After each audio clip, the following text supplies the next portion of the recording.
Video शुरू करने से पहले मैं आपको डिस्क्लेमर देना चाहूंगा कि इस पूरी सीरीज में कैरेक्टर्स के पावर लेवल को थोड़ा चेंज किया गया है स्टोरी को इंटरेस्टिंग बनाने के लिए, क्योंकि ऑफ कोर्स हम सबको पता है कि नारुतो के कैरेक्टर्स और डीमन स्लेयर के कैरेक्टर्स में जमीन आसमान का फर्क है। बट डोंट वरी, मैं नारुतो को मित्सुरी से हराने जितना बड़ा पाप तो नहीं करने वाला। अब चलिए वीडियो को शुरू करते हैं।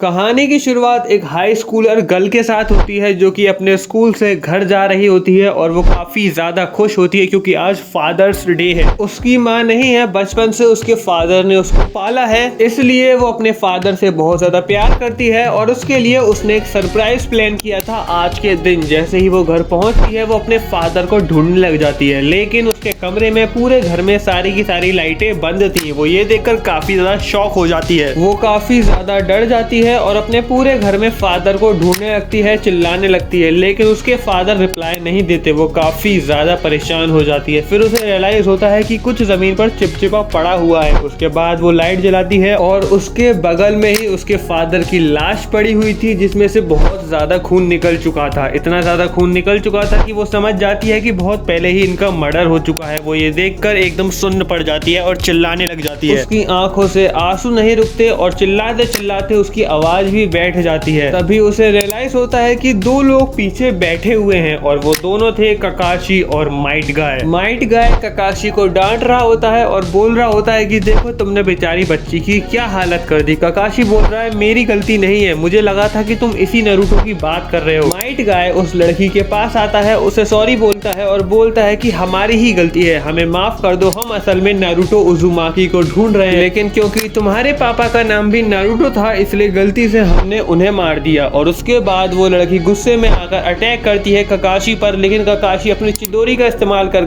बिल्कुल रीन की तरह ही उसके सीने में भी एक छेद कर देता है जिससे वो लड़की भी मर जाती है। माइट गाय बोलता है कि तुमने ये क्या कर दिया, हम बाद में इस लड़की का इस्तेमाल कर सकते थे। मुझे लगता है ककाशी तुम्हें अपने गुस्से पर काबू रखना होगा। उसके बाद सीन शिफ्ट होता है हमारे हीरोज पर। रेनिसु, इनोसुके, सानमी, ओबनाए और मित्सुरी, ये सब के सब कैरेक्टर्स आए हुए होते हैं उसी लड़की के घर। असल में ऐसी छोटी मोटी डेथ का वो ज्यादा ध्यान नहीं देते, लेकिन क्योंकि पिछले कुछ दिनों में नारुतो नाम के लोगों की मौत बहुत ज्यादा हो रही थी और मोस्टली मर्डर थे, इसलिए वो लोग कंसर्न थे इस मैटर को लेकर। फिर सीन शिफ्ट होता है किसी दूसरे ही प्लेनेट पर जो कि पूरी तरीके से तबाह हो चुका है। ऑलमोस्ट हर तरफ लावा ही लावा है, पूरा का पूरा प्लेनेट डिस्ट्रॉय हो चुका है। वहां पर हम देखते हैं हमारे लेजेंडरी सानिन मतलब ओरोचिमारू, जिराया और सुनादे को। वो तीनों के तीनों असल में छुप छुप कर कुछ चुराने आए थे और उनको दिखता है एक बहुत बड़ा कासल, वो उसमें छुपके से घुसते हैं। तीनों को ओरोचिमारू लीड कर रहा था। सुनादे काफी सीरियस थी। वहीं हमारे जिराया सेंसे को तो हम जानते ही हैं, वो लाइन मारे जा रहा था सुनादे पर, जिससे सुनादे बहुत ज्यादा इरिटेट हो रही थी और बोल रही थी कि मैं तुम्हें जान से मार दूंगी। ये तीनों के तीनों असल में एक डायमंड टाइप पत्थर को चुराने आए थे जो कि काफी ज्यादा चमकीला था और ये तीनों काफी आसानी से उसको चुरा भी लेते हैं। ओरोचिमारू, सुनादे, जिराया तीनों काफी ज्यादा खुश होते हैं। जिराया सेंसे बोलते हैं कि ये काम काफी ज्यादा आसान था क्योंकि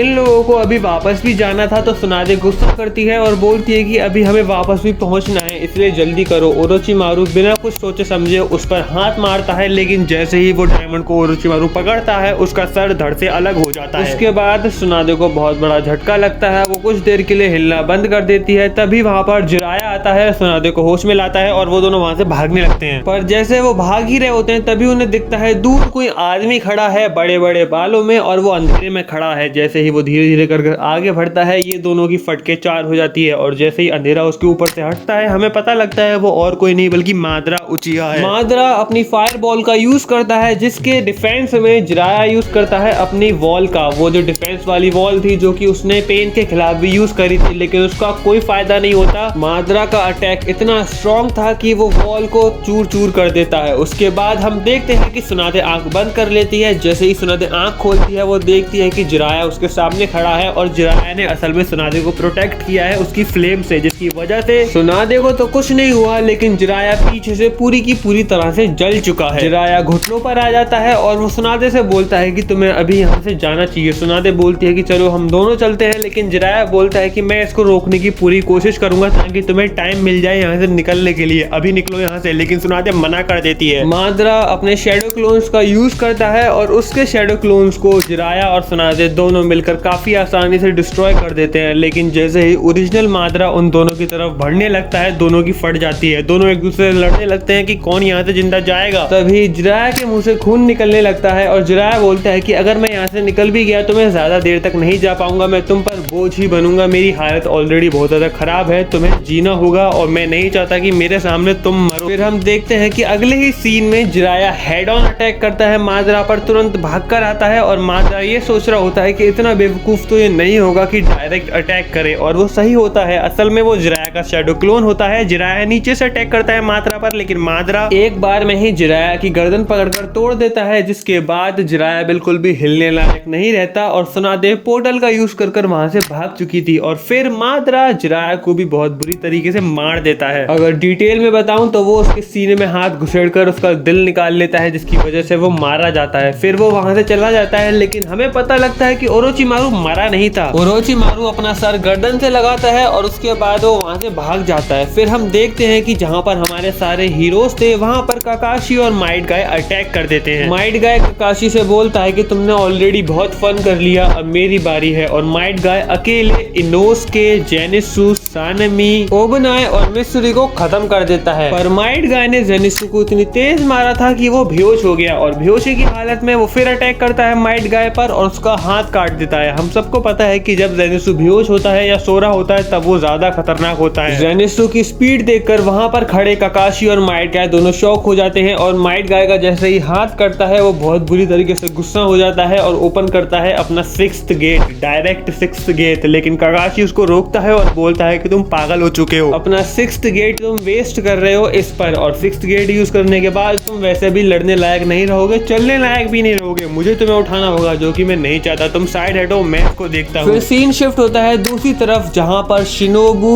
गियू और तांजीरो ये तीनों के तीनों मिलकर एक जंगल में घूम रहे होते हैं और किसी को ढूंढ रहे होते हैं। असल में ये ढूंढ रहे होते हैं अकाजा को। इन लोगों को खबर मिली होती है कि अकाजा उस जंगल में छुपा हुआ है। उसके बाद ये लोग काफी ज्यादा सर्च करते हैं उसके लिए और फाइनली इन लोगों को अकाजा मिल जाता है। तांजीरो, गियू, शिनोबु और अकाजा ये चारों के चारों अपनी फाइट को शुरू कर ही रहे होते हैं। तभी इन लोगों से थोड़ी ही दूर एक बहुत बड़ा ब्लास्ट होता है। उस ब्लास्ट के बाद जब ये लोग वहां पर चेक करने जाते हैं तो उन्हें रियलाइज होता है कि एक अकेला आदमी वहां पर ऑलमोस्ट अधमरा पड़ा हुआ है। जैसे ही वो उस आदमी के पास जाते हैं, वो लोग उस आदमी को देखते हैं तो उन्हें पता लगता है कि उस आदमी की एक आंख लाल थी और एक आंख पर्पल थी। असल में अब तक तो आप लोग समझ ही गए होंगे, वो और कोई नहीं बल्कि सासुके उचिहा था। ऑफ कोर्स इन लोगों को तो इसके बारे में कुछ नहीं पता होता। वो लोग सोच रहे होते हैं कि ये आदमी यहाँ पर क्या कर रहा है। फिर हम देखते हैं एक और जगह जहाँ पर सुनादे दोबारा से रिस्पॉन हुई है, या फिर मैं बोलूँ कि वो पोर्टल का यूज कर दोबारा अर्थ पर आ चुकी है। लेकिन वो काफी ज्यादा डरी हुई है, वो टेरिफाइड है। ऑफ कोर्स अपने बचपन के 2 दोस्त उसने अभी के अभी खोए हैं। ओरोचिमारू जिंदा है, लेकिन उसे थोड़ी पता है कि ओरोचिमारू जिंदा है। वो काफी ज्यादा रोने लगती है। तभी वहां पर आती है हिनाता। हिनाता बोलती है कि मुझे आसपास पोर्टल की एनर्जी महसूस हो ही रही थी, तो क्या हुआ? सुनादे के आंसू नहीं रुक रहे थे, जिसकी वजह से हिनाता समझ जाती है कि जिराया और ओरोचिमारू नहीं रहे, क्योंकि वो उसके साथ ही गए थे। लेकिन आई अकेली सिर्फ सुनादे। वो उसको उठाती है और अपने बेस पर लेके जाती है। फिर हम देखते हैं एक बहुत बड़ी बबल को, जिसमें नारुतो असल में कैद है। नारुतो असल में कैद नहीं है बल्कि वो हील हो रहा है। वो काफी बुरी तरीके से इंजर्ड है। और सुनादे, हिनाता के अलावा वहां पर साकुरा, शिकिमारू भी थे और वो लोग काफी ज्यादा चिंता में थे, क्योंकि सासुके बहुत देर का बाहर गया हुआ था, वो अभी तक वापस नहीं आया। हिनाता को ये लोग ये वाली बात बताते हैं तो हिनाता और भी ज्यादा परेशान हो जाती है। वो सोच रही होती है कि हम ऑलरेडी 2 लोगों को खो चुके हैं, मैं उम्मीद करती हूँ कि सासुके को कुछ ना हुआ हो। साकुरा बोलती है कि सासुके बहुत ज्यादा स्ट्रॉन्ग है, जिराया और ओरोचिमारू के कंपैरिजन में वो बिल्कुल ठीक होगा। फिर हम आते हैं दूसरे बैटलफील्ड में, जहां पर काकाशी और माइट गाय ने मिलकर सारे के सारे डीमन स्लेयर्स के कैरेक्टर्स को ऑलमोस्ट मार ही दिया है। बहुत बुरी हालत में है सारे के सारे डीमन स्लेयर कैरेक्टर। तभी वहां पर एक बहुत बड़ा ब्लास्ट होता है। तभी माइट गाय बोलता है कि तुम्हें क्या लगता है, क्या ये वही है? तभी काकाशी बोलता है कि तुम एकदम अलर्ट रहो। फिर हम देखते हैं कि एक और इंसान वहां पर आता है जिसकी दोनों आंखें लाल हैं। ये बंदा और कोई नहीं बल्कि इताची उचिहा था। जैसे ही इताची सारे के सारे कैरेक्टर्स को छूता जा रहा था, वो सारे के सारे कैरेक्टर्स होश में आते जा रहे थे। और फिर इताची बोलता है कि तुम दोनों नहीं मानोगे। काकाशी और माइट गाय दोनों हंसते हैं और अटैक करते हैं इताची पर, लेकिन वो दोनों ऑलरेडी इताची के गेंजुत्सु में आ चुके थे। वो दोनों के दोनों एक बार फिर से उसका गेंजुत्सु ब्रेक कर देते हैं क्योंकि दोनों को इताची से फाइट करने का बहुत ज्यादा एक्सपीरियंस था। लेकिन जैसे ही वो लोग आंखें खोलते हैं वो देखते हैं कि इताची सारे के सारे डीमन स्लेयर कैरेक्टर्स को लेकर वहां से भाग चुका है। वो दोनों के दोनों इताची को गाली देते हैं। फिर हम दूसरी तरफ देखते हैं कि सास्के वाले बैटल ग्राउंड में जहां पर सास्के जैसे तैसे कर सांसें ले रहा था, तांजीरो ग्यू सभी को कुछ भी समझ नहीं आ रहा था कि ये क्या चल रहा है। तभी वहां पर एंट्री मारता है एक और नारुतो कैरेक्टर, लेकिन उसको देखकर सास्के काफी ज्यादा डर जाता है और वो एक पोर्टल का यूज करता है जिसकी वजह से वो कहीं और यूनिवर्स के किसी और प्लेनेट पर ट्रांसफॉर्म हो जाता है। लेकिन वो सारे के सारे कैरेक्टर्स को भी अपने साथ लेकर डूबता है, मतलब ग्यू, शिनोबू, तांजीरो और अकाजा। ये सारे कैरेक्टर्स भी पोर्टल के थ्रू ट्रैवल करते हैं दूसरे प्लेनेट पर और वो सारे के सारे आकर गिरते हैं माजरा के प्लेनेट पर। सास्के बोलता है कि क्या बात है, पूरे के पूरे यूनिवर्स में मैं किसी भी प्लेनेट पर गिर सकता था, लेकिन मेरी किस्मत इतनी बेकार है कि जिस प्लेनेट पर मैं नहीं चाहता था उसी प्लेनेट पर गिरा हूं मैं। और माजरा को भी पता लग चुका था कि उसके प्लेनेट पर कुछ मेहमान आए हैं। ये था एपिसोड 1। आई होप आपको पसंद आया होगा। अगर पसंद आया तो लाइक करना मत भूलना, चैनल को सब्सक्राइब करना मत भूलना, मुझे जाकर इंस्टाग्राम पर फॉलो करो। मैं मिलता हूँ पार्ट 2 में, तब तक के लिए सायोनारा।